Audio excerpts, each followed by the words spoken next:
آج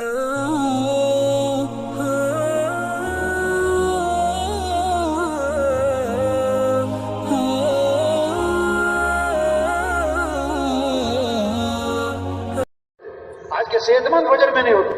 دکان مسجد سے 10 میل دور، فیکٹری مسجد، دکان جو ہے گھر سے 10 میل دور، فیکٹری گھر سے 20 میل دور، وہاں پہنچنا آسان اور مسجد میں پہنچنا محلے کی مسجد.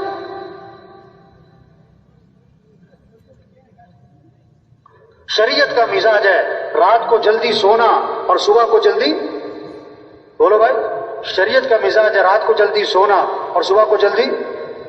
اور کراچی کا کیا مزاج؟ بھئی جو رات کو جلدی سوئے گا وہی تو صبح جلدی اٹھے گا نا. جو سوئے گا ہی دیر سے تو اٹھے گا بھی. کون سے وقت میں برکت ہے، کون سے کاموں میں برکت ہے؟ صبح کے. صبح اٹھو. دیکھو 5 نمازیں ہیں.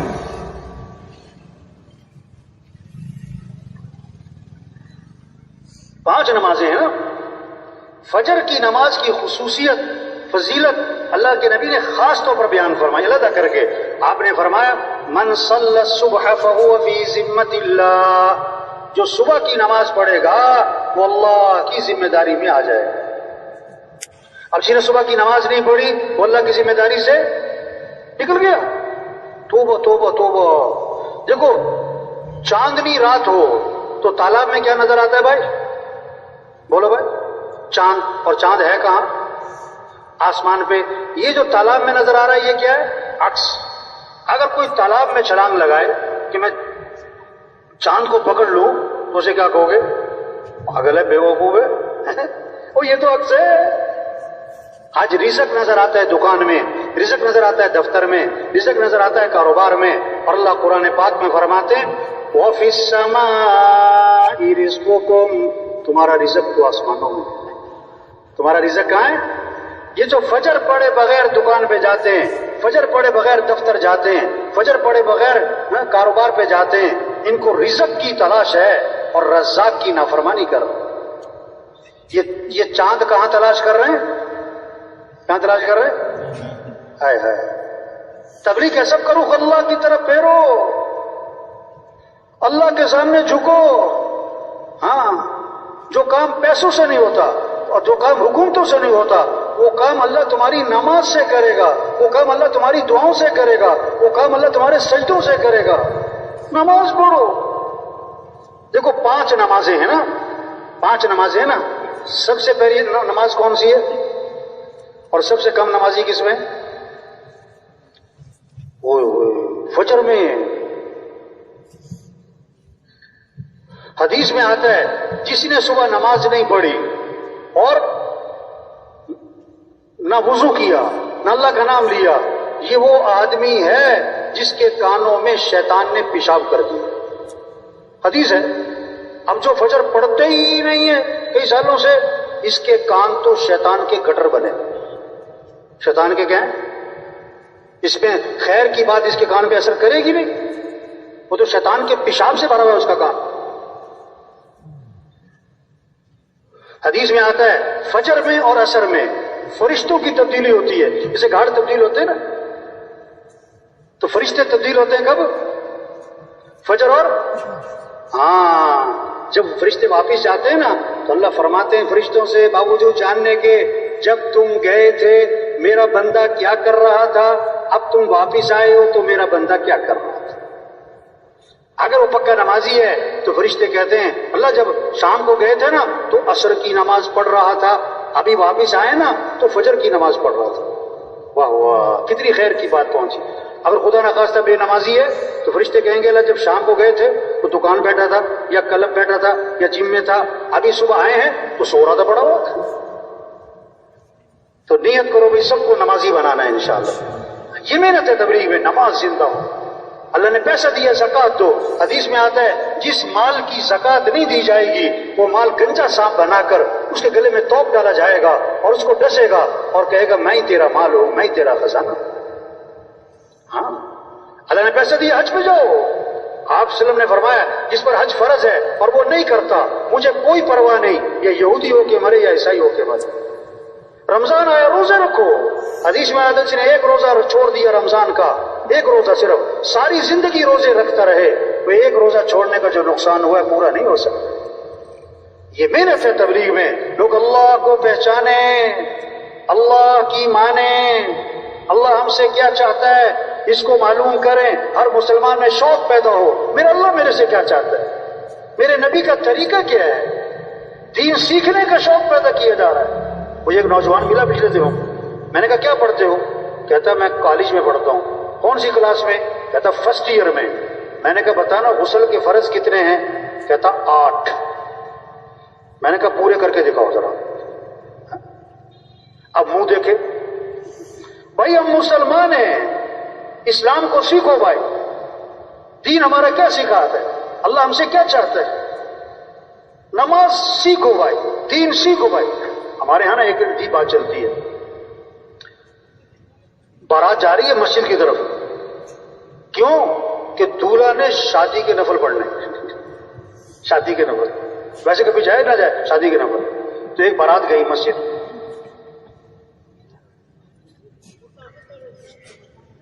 اور کہیں بھی بینڈ باجے کے ساتھ، ڈھول ڈھمکے کے ساتھ. اب جناب باہر کھڑی ہو گئی بارات، دولہا سے کہا جا کے نفل پڑھ لے. جو اس کا دوست تھا نا جو دیندار داڑھی والا، اس سے کہا تم ساتھ چلے جاؤ. وہ مجھے سنا رہا تھا، کہتا میں ساتھ چلا گیا، میں بیٹھ گیا. میں نے اسے کہا بھائی پڑھ لے، شادی کے نفل پڑھ لے. کہتا پہلے تو مسیح کو دیکھتا رہو. میں نے کہا بھائی شادی کے نفل پڑھ. تو اس نے پھر نیت باندھ لی. کہتا میں پاس بیٹھ گیا، بڑی دیر کھڑا رہا. کہتا میں نے سوچا ہوا شادی کے نفل ہیں، بڑے خوش و خصوص سے پڑھ. پھر بہت دیر بعد کھڑے کھڑی سلام پھیر دیا اس نے. کہتا میں نے اس سے کہا بھائی تم نے شادی کے نفل پڑھے کہ نماز جنازہ پڑھی؟ نہ رکوع نہ سجدہ، یہ کس میں ہوتا ہے؟ اس نے کہا سچی بات بتاؤں مجھے نماز آتی ہے. اور تبلیغ میں یہ کہہ رہے ہیں دین سیکھو بھائی. سگی ماں کا جنازہ پڑھتے ہیں، جنازے کی دعا نہیں آتی. سگے باپ کا جنازہ پڑھتے ہیں، جنازے کی دعا. تبلیغ میں منت خوشامد ہے.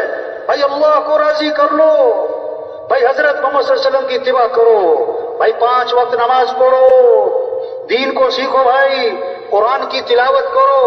دن میں 600 مرتبہ موبائل کو کھولتا ہے اور قرآن کتنی دفعہ کھولتا ہے؟ یہ کیسے مسلمان ہیں کہ سال ختم ہو جاتا ہے قرآن ختم. آپ صلی اللہ علیہ وسلم نے فرمایا ہر چیز کا ایک دل ہوتا ہے، اور قرآن پاک کا دل سورہ یاسین ہے. آپ نے فرمایا جو صبح کو سورہ یاسین پڑھے گا اللہ شام تک کے کاموں میں اس کی مدد فرمائے. ہمارے گھروں میں فضا بنے قرآن کی. آپ نے فرمایا جو رات کو سورہ ملک پڑھے گا اللہ اسے قبر کے عذاب سے بچا لیں گے. آپ نے فرمایا کہ جو رات کو سورہ واقعہ پڑھے گا اس پر فاقہ نہیں آئے گا. آپ نے فرمایا کہ تم اس بات سے عاجز ہو کہ 1000 آیات پڑھ لیا کرو. صحابہ نے عرض کیا حضور 1000 آیات کا پڑھنا یہ تو بڑا مشکل کام ہے. آپ نے فرمایا جو سورہ الہاکم التکاثر پڑھے گا اسے 1000 آیات پڑھنے کا ثواب ملے گا. یہ شوق پیدا ہو جائے ہمارے وزیروں میں، وکیلوں میں، ججوں میں، مزدوروں میں، غریبوں میں، دیہات والوں میں، شہر والوں میں. ہاں یہ شوق پیدا ہو، مجھے قرآن پڑھنا ہے، مجھے اللہ کا ذکر کرنا ہے. آپ صلی اللہ علیہ وسلم نے فرمایا جو 100 مرتبہ پڑھے لا الہ الا اللہ، لا الہ الا اللہ، لا الہ الا اللہ، فرمایا جو 100 مرتبہ روزانہ پڑھے گا جب قیامت کے دن اٹھے گا تو اس کا چہرہ 14ویں رات کے چاند کی طرح چمک رہا ہو. اب مزدور مزدوری کر رہا ہو اور زبان پر کیا ہو لا الہ الا اللہ. ڈرائیور گاڑی چلا رہا ہو اور زبان پر کیا ہو لا الہ الا اللہ. آپ نے فرمایا جو کثرت سے درود شریف پڑھے گا جنت میں اسے میرا پڑوس ملے گا. ایک صحابی نے عرض کیا حضور میں نے ذکر کا وقت طے کیا، اس میں سے کتنا وقت درود شریف کو دے دوں؟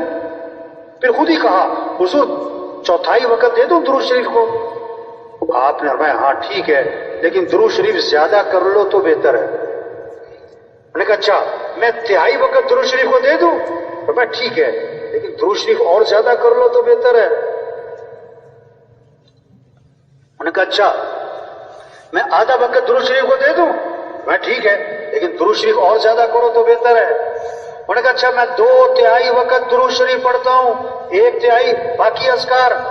آپ میں ہاں ٹھیک ہے، لیکن درود شریف اور زیادہ کر لو تو بہتر ہے۔ انہوں نے کہا اچھا میں سارا وقت درود شریف ہی پڑھوں گا۔ آپ نے فرمایا اذن تکفی ہمک ویغفر ذنبک، اگر تم ایسا کرو گے تمہاری ساری پریشانیاں دور کر دی جائیں گی اور تمہارے سارے گناہوں کو معاف کر دیا جائے گا۔ ہاں یہ فضا بنے ہیں، ہمارے غریب مالدار، ہمارے افسر، ہمارے جج، ہمارے حکمران، ان کے ہاتھوں میں کیا ہو؟ تسبیح ہو۔ آج ہاتھوں میں موبائل نظر آتا ہے، تسبیح نظر، 2 موبائل ہیں جیب میں، تسبیح نہیں۔ اگر کسی کو تحفے میں موبائل دے دو نا، بڑا خوش ہوتا ہے، بڑا شکریہ ادا کرتا ہے، بار بار اسے دیکھتا ہے۔ اور اگر کسی کو تسبیح تحفے میں دے دو نا تو حیران ہو کے دیکھتا ہے، کہتا ہے کیا ہوا تو۔ آج بچے کو بھی چپ کرانے کے لیے کیا دیتے ہیں؟ نہیں، تسبیح ہو، اللہ کا ذکر کرو، درود شریف پڑھو۔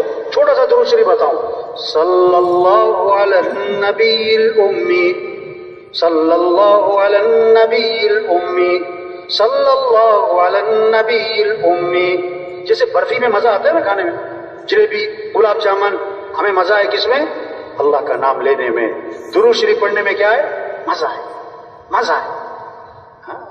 ہمارا زمیندار ہل چلا رہا ہو اور زبان پر کیا ہو؟ صلی اللہ علی النبی الامی، صلی اللہ علی، مستورات گھر میں روٹی پکا رہی، آٹا گوندھ رہی، اور زبان پر کیا ہو؟ صلی اللہ علیہ وسلم، صلی اللہ علیہ وسلم۔ درود شریف پڑھنے کا شوق پیدا ہو۔